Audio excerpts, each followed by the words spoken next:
ba ba ba ba ba ba ba ba ba ba. Ba na na na na na na na na. Ba da da ba da da da da da.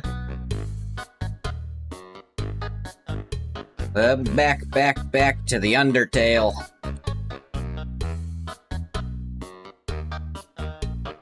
Hey, Sans. I gotta get some time. Last time we got through Snowden. We had our little hangout with Sans at Grillby's. We went on our hangout session with Papyrus too, got his cell phone number even. He has unique dialogue for every room in the game that you can access the phone in. There's only a few you can't. This is a box. You can put an item in or take an item out. Why would you, though? You can't use items when they're in the box. Sincerely, a box hater.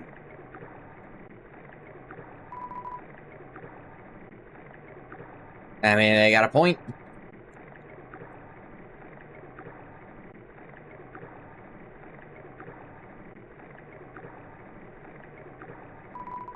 I swore I saw something behind that rushing water.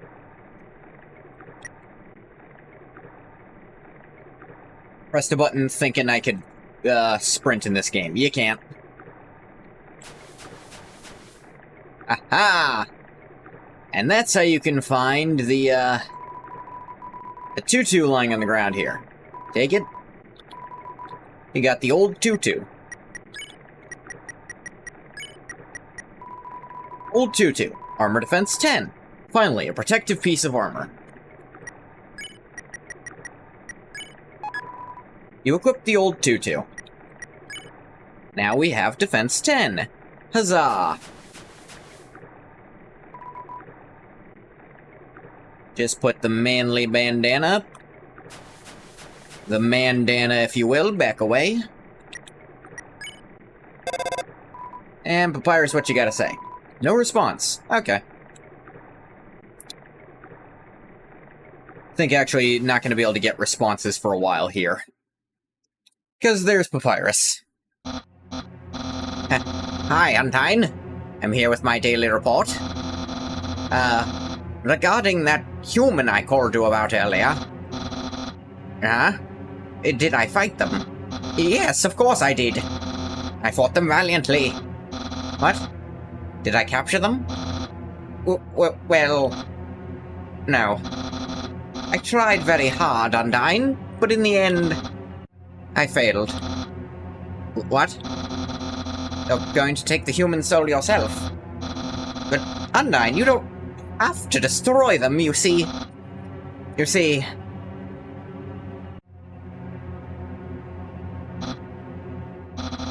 I understand. I'll help you in any way I can.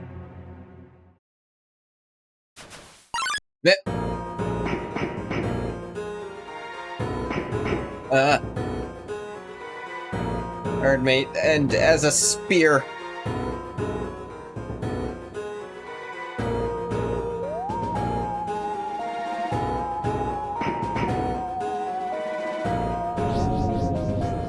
Whoa. One glowing eye fading into the shadows.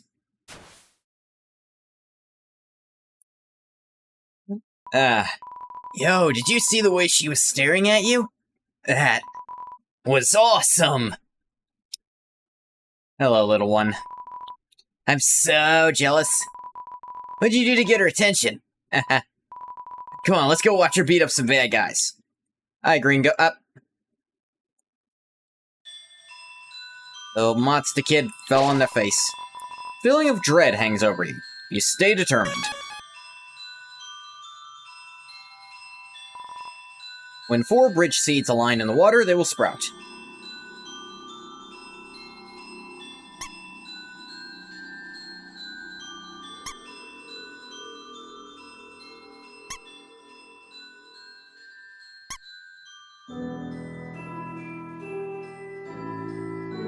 Make your little bridge.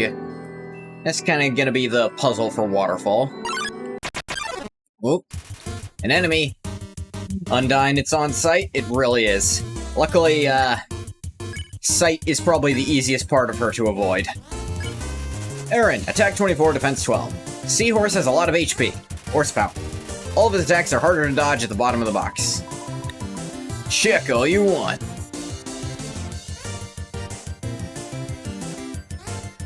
Ugh, starts speeding up. Aaron is sweating bullets. Literally. Oh, flex. Aaron flexes twice as hard. Attack increases for you two. Flexing contest? Okay, flex more. You want to stay at the top, because that speeds up. Flex harder. Aaron flexes thrice as hard. Attack increases for you too.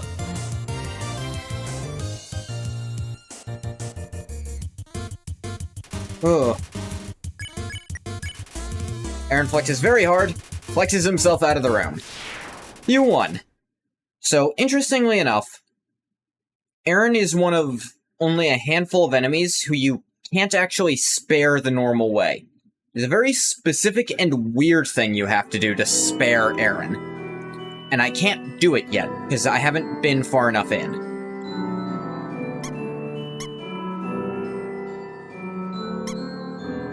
This'll be fun.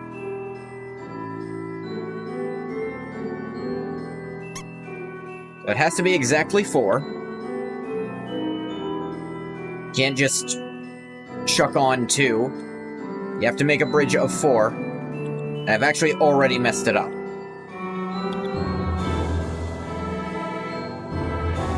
It's kind of designed to mess you up in as many ways as possible.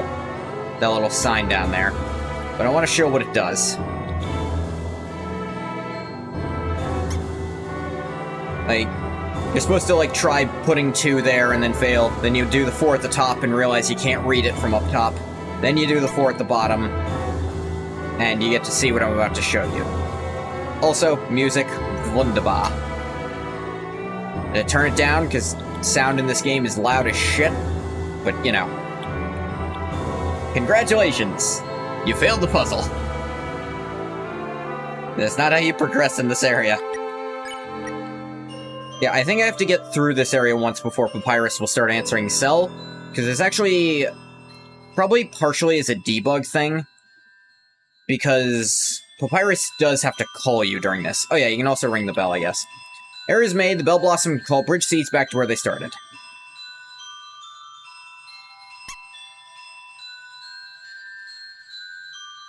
So they don't have to be 4 in a row, they just have to connect.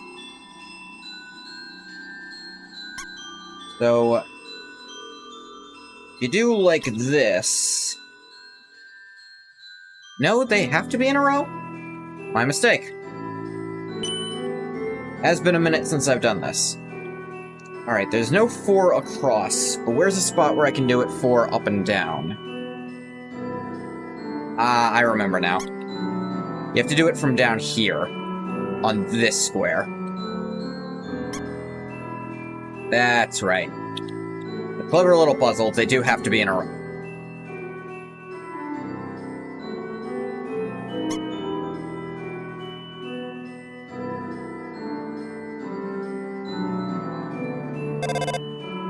Ring. Hello, this is Papyrus. How did I get this number? It was easy. I just dialed every number sequentially until I got yours. Oh. The thing about that is, this is apparently a very, very old phone that that our little human here actually has. So that's slightly more possible than it should be. But it's also the answer that Frisk has called Papyrus before at this point. We've called Papyrus before at this point. There's no reason he shouldn't just remember. Papyrus called up 000000001. Hello, is this the human? No, this is Asgore. Ah!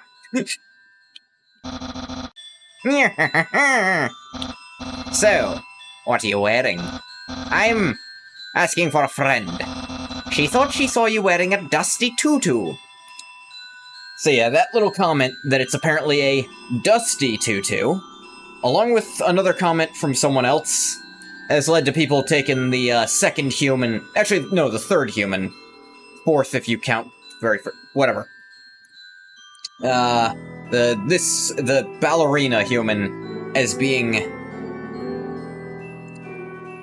maybe a little murderous. Now, it's still ambiguous if it was self-defense or what. Can't judge too much, but yeah, people go wild on that. Is that true? Are you wearing a dusty tutu? Not the most well-intentioned.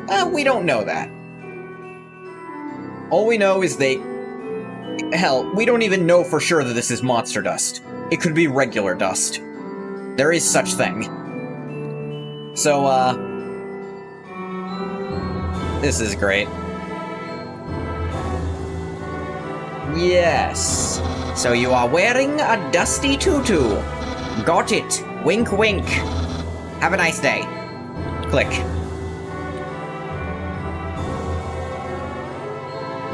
Long time ago, monsters would whisper their wishes to the stars in the sky.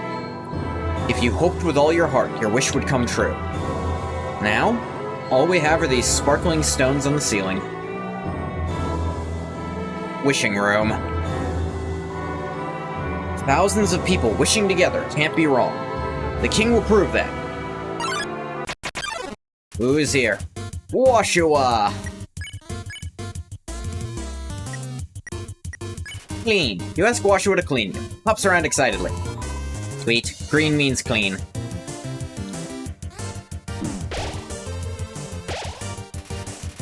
Woshua is friends with a little bird. Spare! There we go, little Woshua. Come on, sis. Make a wish. Wish my sister and I will see the real stars someday. You guys annoyingly tough to spare? It's a little hard to get to those green bullets sometimes. But it's not so bad. For a first run-through when you're trying neutral stuff, but... yeah, and you don't quite get how to do it. But yeah, once you know, it's fine. So, a lot of people saying these are probably the Undertale... as the only sister characters, these might be the Undertale versions of Noelle and Des talking here. They do seem to exist from the alarm clock dialogue, where Asgore actually talks about his old friend Rudy, and how his two daughters will be able to see the surface after they get out. Look through the telescope. Yes. Ugh. Check wall.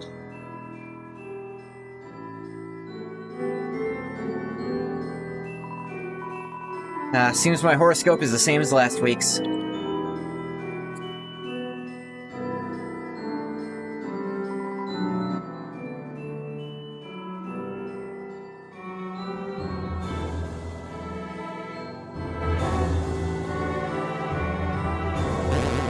Yep. This little hint to keep going. I almost would have preferred that be a secret, but, you know, do what you can. Ancient writing covers the walls, and just make out the words. The war of humans and monsters. Why did the humans attack? Indeed, it seems they had nothing to fear. Humans are unbelievably strong. It would take the soul of nearly every monster just to equal the power of a single human soul. But humans have one weakness. Ironically, it is the strength of their soul. Its power allows it to persist outside the human body, even after death. If a monster defeats a human, they can take its soul. A monster with a human soul? A horrible beast with unfathomable power. It's an illustration of a strange creature. There's something very unsettling about this drawing. Interesting that you still keep walking on this, even though it's like a raft. Probably a debug thing. Shadows. A spear!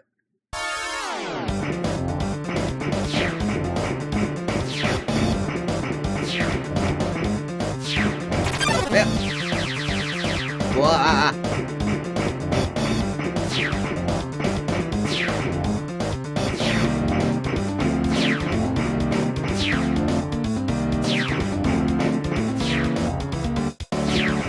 Yeah!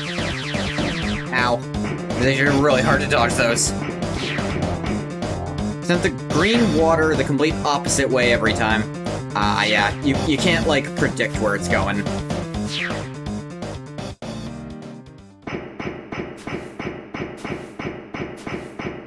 Bum bum bum bum bum bum bum bum.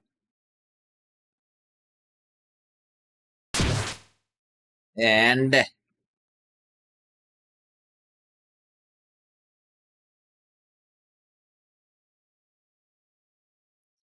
put the kid back down and leave. Picked up by the goddamned eye socket.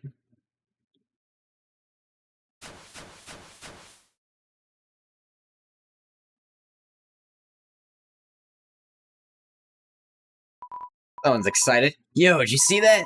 Undyne just touched me. I'm never washing my face ever again. Man, are you unlucky. If you were standing just a little bit to the left. Yo, don't worry. I'm sure we'll see her again. But... Oh, poor little child. Does not understand what the fuck's going on. This cheese has been here so long, a magical crystal has grown around it. Stuck to the table. Squeak. Alright. It just says squeak. Knowing the mouse might one day extract the cheese from the magical crystal fills you with determination.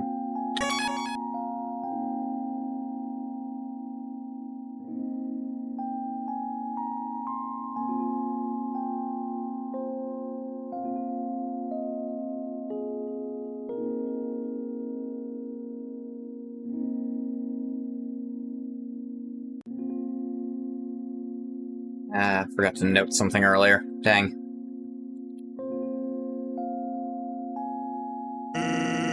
Thinking about getting into the telescope business. Normally 50,000 G to use this premium telescope. But since I know you can use it for free. How's about it? Use a telescope?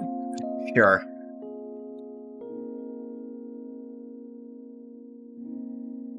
You're red. Wonder why. Huh? You aren't satisfied? Don't worry. Give you a full refund. Piece of shit. What's a star? Can you touch it? Can you eat it? You can touch it once, but actually, you really can't. Eat it? Not really. Can you kill it? Are you a star?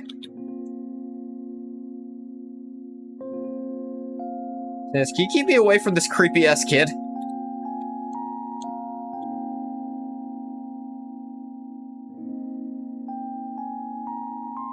That was unsettling.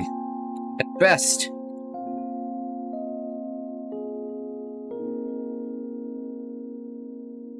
An ice cream guy. Relocated my store, but there's still no customers. Fortunately, I've thought of a solution. Punch cards. Every time you buy an ice cream, you can take a punch card from the box.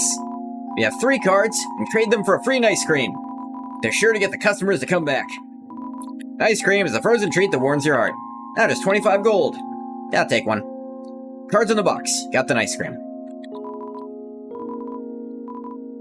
You got a punch card. Ancient glyphs have been painted over with a list of 21 different flavors. He means well. So, fun fact about the punch card. Used to make punching attacks stronger in one battle. Use outside a battle to look at the card. So, interesting thing about this. Speedrunners use this to... so there's a little bit of a punch card glitch that's known. You can do it with speedrunners to skip forced dialogue in certain locations and, really save a lot of time.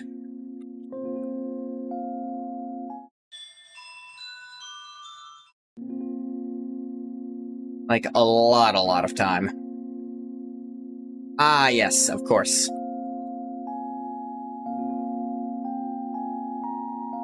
Heck, I think you can skip Undyne's fight entirely with that for the neutral speedrun. It's fascinating to watch.